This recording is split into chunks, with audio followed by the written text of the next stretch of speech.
It's happening. We talked yesterday about how President Trump is canceling Pride Month at the Kennedy Center. Now Trump is crushing woke universities. It's being widely reported that Columbia University will be laying off nearly 180 staffers in response to President Trump's order to cancel nearly $500 million, $400 million in funding over Columbia's failure to rein in the rampant anti-Semitism that accompanied the radical pro-Palestinian protests on their campus. And so Columbia announced that they're going to have no choice but to lay off 20% of their employees that have been funded by these federal grants. Now, of course, all of that is pure BS on the part of Columbia. Did you know? Take a guess at the size of Columbia University's endowment. Take a guess. It's freaking $15 billion. Yes, you heard that right. Billion with a B. Why are they laying anyone off? And for that matter, why the hell are they getting $500 million in our tax monies in the first place? Well, at least that latter part is over. Trump has finally cut them off from the gravy train. And it ain't just Columbia. Trump just cut off Harvard from all future research grant funding because of their failure to comply with the Supreme Court's decision banning racial discrimination from their acceptance policies. And we're talking some serious cash here. We're talking upwards of $9 billion in research grants. Again, all paid for by our tax dollars. That's all over and done with because Harvard refuses to renounce its commitment to wokeness. I guess that's bringing a whole new meaning to go woke, get broke.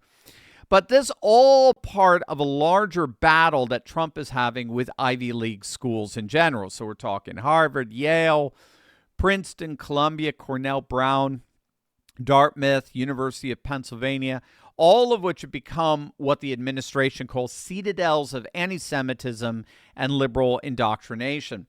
The Trump administration is pressuring these universities to crack down on and eliminate anti-Semitism and disruptive protests that have plagued campuses across the country. I'm sure many of you saw the latest from Seattle. This is Antifa setting fires and taking over the University of Washington campus the other night. Again, this is all just par for the course among our left-wing cultural Marxist universities that since the 1960s have become ground zero in a cultural revolution in our nation. In fact, Columbia University was precisely where the Frankfurt School first set up shop to spread what's called critical theory. That's the heart of cultural Marxism throughout the nation's university system. So a number of studies have confirmed that college faculties are inundated with far-left ideologues. The data unequivocally shows that liberals are considerably overrepresented on university and college campuses. So one study found that 60% of faculty identified as either far-left or liberal, compared to just 12% being conservative or far right. According to another study, 75% of the faculty at Harvard identifies either very liberal or liberal. 75%, only 2% identified as conservative, politically conservative. I mean, we're also seeing an increasing trend towards overt racial segregation on college campuses, with nearly 50% of our colleges offering racially segregated dorms, racially segregated orientation programs, and yes, even racially segregated graduation. And then to add insult to injury, students and taxpayers have largely been flipping the bill for all of this. I mean, we've been subsidizing the entire system. We subsidize it through these research grants. We subsidize it through student loans, even though so many of these universities have multi-billion-dollar endowments. And President Trump has basically just said, we're done. We're not doing this anymore.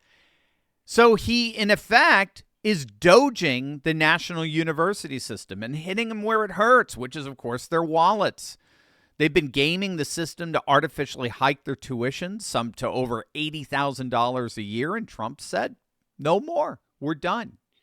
And as it turns out, the last thing these universities want is to pick a fight with the federal government that holds the purse strings that they've become so dependent on. Because right now, as we speak, we're in the midst of a literal epidemic of college closures across the country. Wait until you see this. But first, gang, do you know what else liberals have been covering up?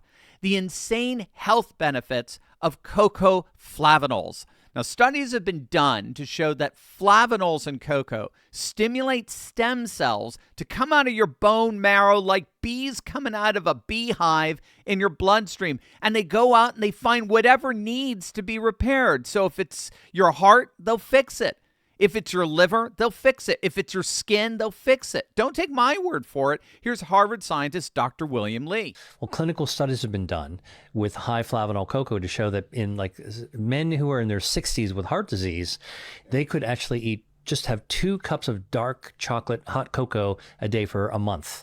Yeah. And they doubled the amount of stem cells in their bloodstream, and their circulation improved measurably.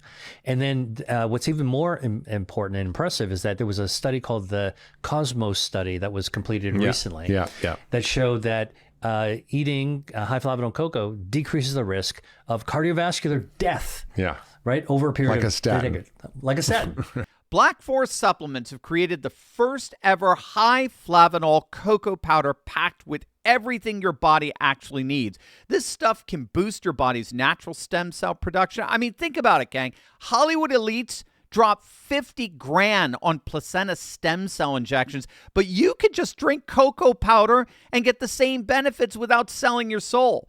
Now, I've worked out an exclusive offer with my guy over at Black Forest Supplements to hook you up with a 40% off for the next 48 hours. You heard that right. 40% off for the next 48 hours. But this stuff sells out fast. So don't wait. 40% off promo for 48 hours. Just hit the link in the pinned comment or description to stock up before it's gone. Click on that link below right now.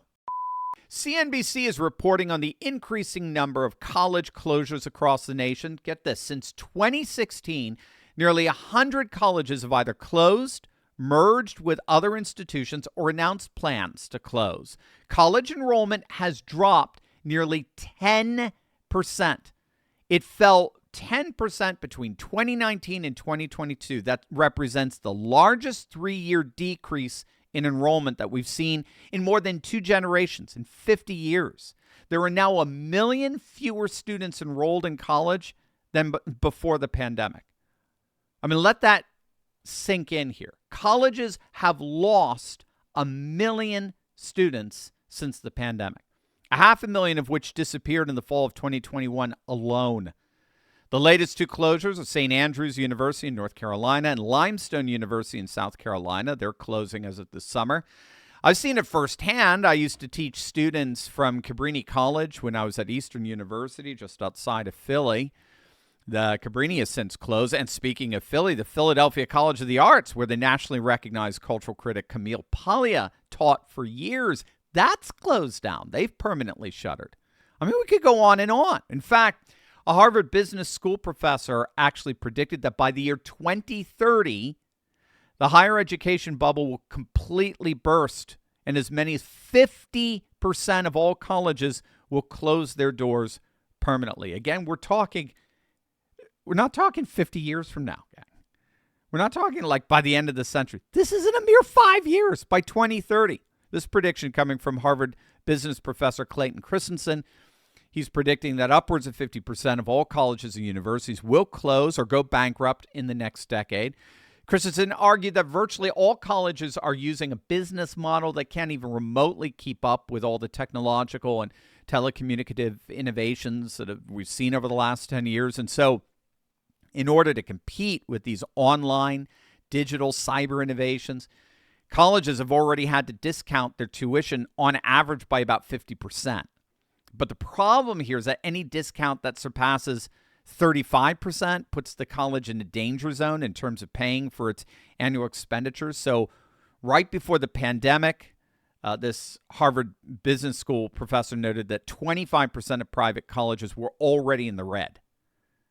They were already running deficits and couldn't pay for their expenditures. Same with public colleges, by the way. Most public colleges have expenses that far exceed and far outpace their revenue. And so colleges have begun to close their doors in record numbers. And this has been going on now for the last decade. And it's not simply a matter of economics. A new Gallup poll is showing a devastating decline in confidence in our colleges across the country. Only 36% of Americans say they have confidence in our nation's universities. That's a dramatic decline from 2018 when 50% of Americans said they trusted our universities. Most notably, registered or identified Republicans have virtually no confidence whatsoever in our modern university. Just 19% stated that they had a lot of confidence in our colleges. And who can blame them? I mean, given the radically left-wing turn among our college campuses, and particularly their faculty. So it does look like the days of the liberal college campus are indeed coming to an end. They're dying economically, both from their own mismanagement as well as the Trump administration ending their taxpayer gravy train.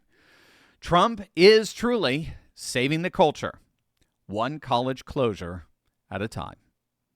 By the way, click on the link in the description below to get all these articles and tweets I reference throughout my videos emailed to you each and every day. You're going to love it. We want you to have the best resources out there to convince your family and your friends of this new MAGA super age that's rising here.